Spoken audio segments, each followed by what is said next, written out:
Watson, tone, don't know what to call you in this. We're sat in a slightly warm but not warm enough press room at Matty Woods, Welford Road, for a big chat, mate, and just to start, I feel very privileged to be the one to get to do it, but not an easy chat. Tell us why we're here. Yeah, unfortunately, I had a back injury in January, fairly well documented, and just hasn't improved to the point we thought it would. I've been playing in pain throughout the whole season, really, and then the Sale game, it kind of all came to a head in that, I couldn't sit down on the bus on the way up to the game. I was lying down in the middle of the bus, and then, on the day of the game, on the way to it, I was lying down in the middle, and I didn't want to let the lads down. I didn't know if it was serious, wasn't serious, and in those situations, I always just try and put it to one side and think about trying to help the team as much as possible, and I did try that. I think, my performance probably wasn't the best in that game given, but, that's where we're at in terms of, after that game, we went down the lines of speaking to surgeons, injections, and it's just not where it should be, and, I've got a life after rugby. I've got to think about, being able to play with my kids outside, and I don't feel that jeopardising that is fair on them, or them constantly seeing me in pain, or constantly having to go through all the stuff I have to go through just to be able to play,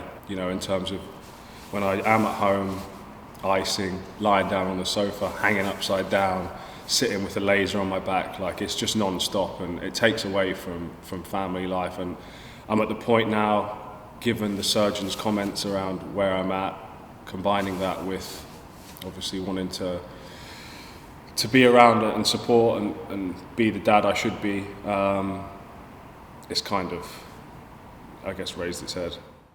So the career that's taken you from Irish to Bath to England, British and Irish Lions, and then to finish up at, probably the country's most iconic club, you've had an immense career, mate. I think that's fair to say.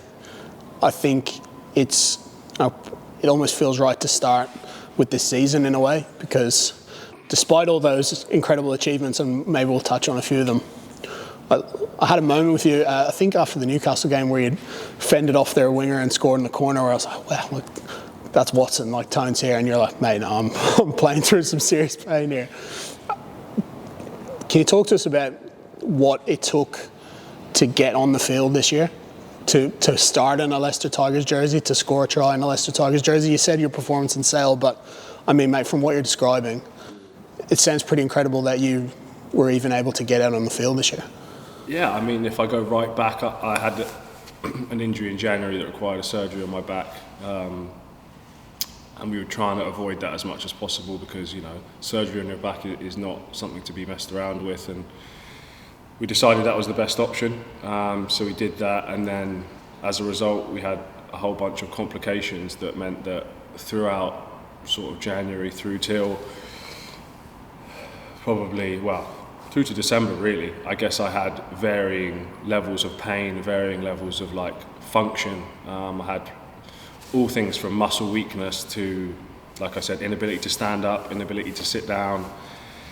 And so it made my pre-season very, very in and out, and that was tough in itself. But, similar to the injuries I've had previously, and like my Achilles and my ACL and these things, the one thing I didn't want to do is leave anything to chance. So I wanted to make sure that I did everything that I could so that I can sleep easy at night and I can rest knowing that I did absolutely everything I could to play, to give myself the best chance of playing. And I think I've done that with my back as well. And like I said, that gives me peace of mind. But in terms of the amount of work that it took to get on the pitch, it was monumental. There was obviously the season finished last season and there was 5 weeks off. I trained throughout the full 5 weeks because I knew I had to hit the ground running.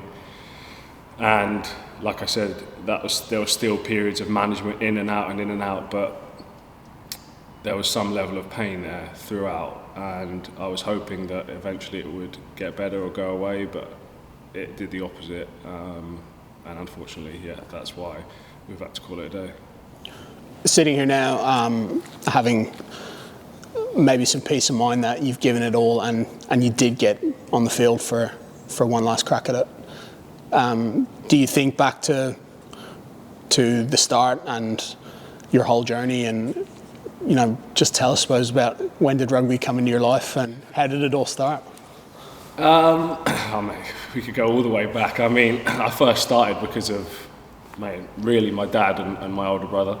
My dad always loved rugby, and he took my older brother down to the local rugby club, and I tagged along, obviously, and it's like whatever your older brother's good at, you want to copy and you want to try and be better than him. So I'll be honest with you, that was like my driving force and motivation all the way till I was about 20, 21. Once I got capped by England, my mindset kind of shifted into, right, I've now done everything that I wanted to do from a youngster. So now it's like, okay, well now let's just see how far we can possibly take it. And the old cliche that everyone talks about, once you have 5 caps you want 10, and once you have 15 you want 20. I just wanted to do that really, and that's just every single time I achieved a goal, it was right on to the next thing. It was the same with the Lions tour. I just wanted to go. I didn't necessarily want to start the test, but I just wanted to go. And then you get on the plane and you're like, right, now I want to start in a game, now I want to start in the test. So that's kind of what my mindset has been throughout my whole career, and there's so many coaches and people to thank along the way. I'd be here for 10 minutes if I tried to thank them all, but there's a few ones in particular that have had massive influences on me. I think right back at the start of my professional career, this is Mike Ford was massive for me at Bath. He gave me so much confidence to just go out and play. And in conjunction we had Dave Williams, who was a skills coach, who's, in my opinion, the best skills coach that I've ever worked with. Just the most excitable bloke you've ever met, and come up with novel ways of doing things. And then, if I look to my time at Leicester, I had unbelievable coaches in Steve, who had the faith to bring me here, and fortunately enough worked with him at England, and albeit a short stint, I think Checker has been amazing. I spoke to him at the start of the season where I was with my back, and he had no concerns for me rugby wise. It was more just about me as a person, and I think that a lot of the time from the outset you see Michael Checker and you think a certain way, about a tough, demanding bloke. But what I got from him was an extremely caring, understanding individual who was less interested in rugby and more interested in the person behind that. And that meant a lot to me. And then the two I would say absolutely most influential in my entire career, I'd say, was probably Michael Checker's rival, Eddie Jones, and a guy called Neil Hatley, who obviously has worked with the Wallabies, England, now with Japan. Both in different but similar ways, in that they both backed me to the hills. I'll never forget Neil Hatley. I was 17, I was still at school, and I'd booked a trip to Iron Appa for the week, and I was absolutely buzzing to get on it with my schoolmates for a week. And he called me the week before and said, "Mate, you're going to have to cancel your trip, you're going on pre-season camp with the first team." And they couldn't have been more contrasting trips, but it was the best thing for me. And he chucked me in at the deep end, and like I said, I can never show enough gratitude to him for that. And then Eddie, again, in a similar way, like I said, he just let me do my thing, to be honest with you, and he always backed me with whatever I wanted to do. And similar to checking that, you know, people from the outside have got a certain opinion of what he is and what he's done, but Eddie will always, irrelevant if he's my coach or not, he's always checked in on me and seen how I'm doing with injuries, to see how my family's doing. And for me, that's the true mark of how someone is, and of how they interact with you when they have nothing to gain from seeing how you are and all that, and they still do it. So yeah, I can't thank all those names enough, and I've definitely missed off a few, and I apologise to those who I have missed off, but you know, if you've had that influence, you know you've had that influence, but I feel the need to mention those guys by name. I can tell you that for most of your career, I've been a fan of other teams that you've played for, and I can only remember 10 times being like, oh no, Anthony Watson's got the ball. No, get to him. I think, mate, in some of those years, you've been one of the most devastating players in the world. And I know you'll smirk and shy away from that, but it's true.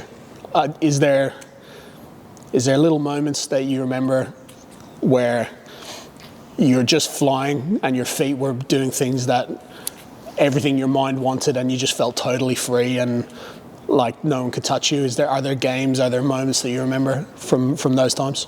Yeah, there's a few. I think you talk about exactly what it feels like as a player, where it's just like, it's not that everything you do turns to gold or everything you do is magic, but it doesn't.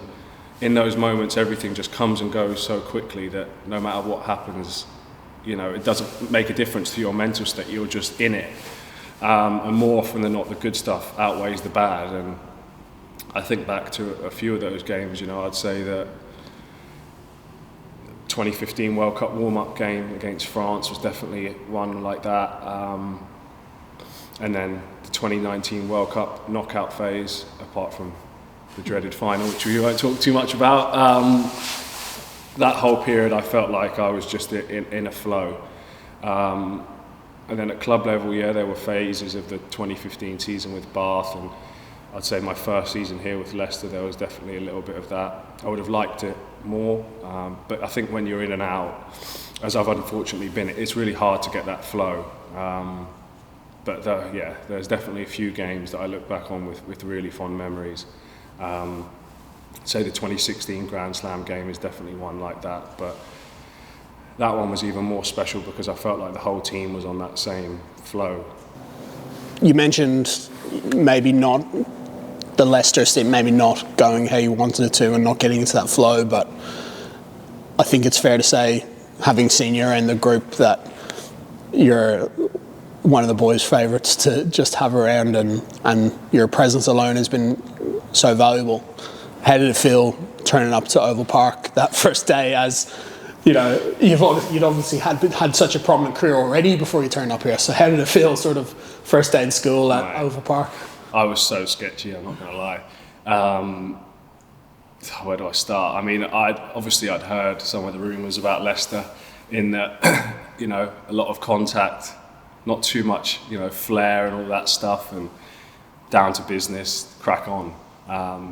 So I thought me pulling up with earrings and, you know, in my car, at the time was a pretty fancy car, I thought, I'm not sure how this is going to go down. So I made sure I parked my car in the back car park so no one could see it or knew it was mine. Took my earrings out and strolled in. And mate, I couldn't have been more wrong or like more judgmental of the place. You know, everyone accepts everyone for who they are, and I think that's what makes Tigers so special. And I don't mean just the players, to be fair, I mean the fans as well, you know, because in terms of style of play and stuff like that and preconceptions of a player, there was probably a fair amount, you know, that I'll admit that the fans potentially had. And I think that they accepted me in open arms once I became a Leicester Tigers player.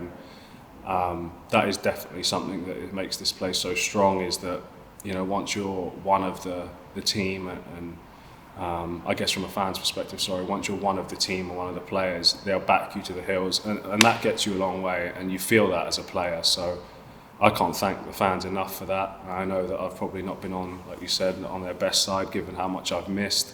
But I think that they have always looked out for me, and I really appreciate that from them. You mentioned some coaches you want to thank. I suppose, given the work that's gone in, is there anyone else in terms of medical staff? I mean, I suppose this is a chance to talk about them and their work they've done. Oh, 100%. Mark Beggs has been unbelievable. Unfortunately for him, he's had to deal with me through my ACL at Bath and now here at Leicester. And anyone who knows what I'm like when it comes to injuries knows that I'll research absolutely everything, speak to everyone, try and get as much information as possible. So Beggsy probably spoke to me more than he spoke to his wife over the last 8-9 months, which probably isn't ideal for his relationship, but he's been unbelievable. And it's not just him, a lady called Becky Judkins, who works in the medical team, often doesn't get her praises sung enough, but she's had to book me for countless injections, countless consultations, and not complained about anything, asked if there was anything I needed, and gone over and above what I think you'd expect from someone in her role to do. So I can't thank her enough as well. And then the rest of the team, James Neal, Will Cusack, like you said, we won't give them too much of a rap because you know what they're like, but they both, to be fair to them, were brilliant with me, especially prior to joining in December. They were always checking on me, sending me anything I needed, doing everything that they thought I needed. So yeah, those two especially, and then obviously team manager TC, I couldn't let her off. She's been amazing. She always checked on, before I joined the club even, she was on to me saying anything you need, these are the areas to live, to not live, and so on and so forth. So I'm not sure there's a single staff member I could say a bad word about, to be honest with you. Everyone has been super, super, super welcoming when I first joined and caring with all the stuff that I've been through. So, I'll definitely stay in touch with the vast majority of them. As your journey as a Leicester Tigers player comes to an end, this team obviously moves on. The teammates, the guys that you've shared those memories with, play on.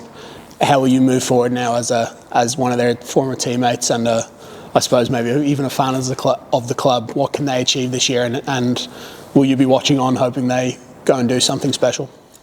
Given how much I've been involved this season and how well I know the lads, it would be insane for me to not want them to win the Premiership this year, not expect them to win the Premiership. I think given the players we've got, the coaches we've got, how I feel like we're starting to really catch a rhythm, I think that we've got every chance to do it, to be honest with you. I think, like I said, knowing the lads how I know them, I'll definitely be staying in touch with them, contacting them, maybe taking the piss a little bit after a few games. But, I've got some real friends for life in there, from all over the world as well, which is what makes rugby so special. So I'll be watching every game. There's no debates about that. I'll be tuning in to see how the lads are doing, and I'll be watching eagerly. We'll finish here. The game of rugby, you clearly have a passion for it. You've got an incredible journey to come after the boots get hung up.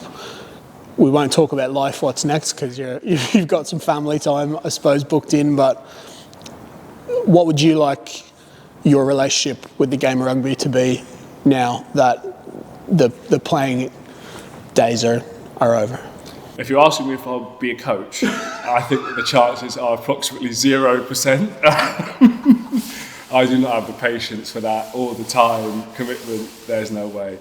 But I'll be watching every week, and I'll be happy to speak to Lenny and Coley on the podcast about what I'm thinking. But yeah, coaching ain't the one for me, mate, I'll be honest.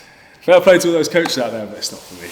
Yeah. Anthony Watson, it's been a pleasure, and it's been a privilege to watch you in a Leicester Tigers jersey. We wish you all the best for the future, mate. Appreciate it, Ryan. Cheers, mate.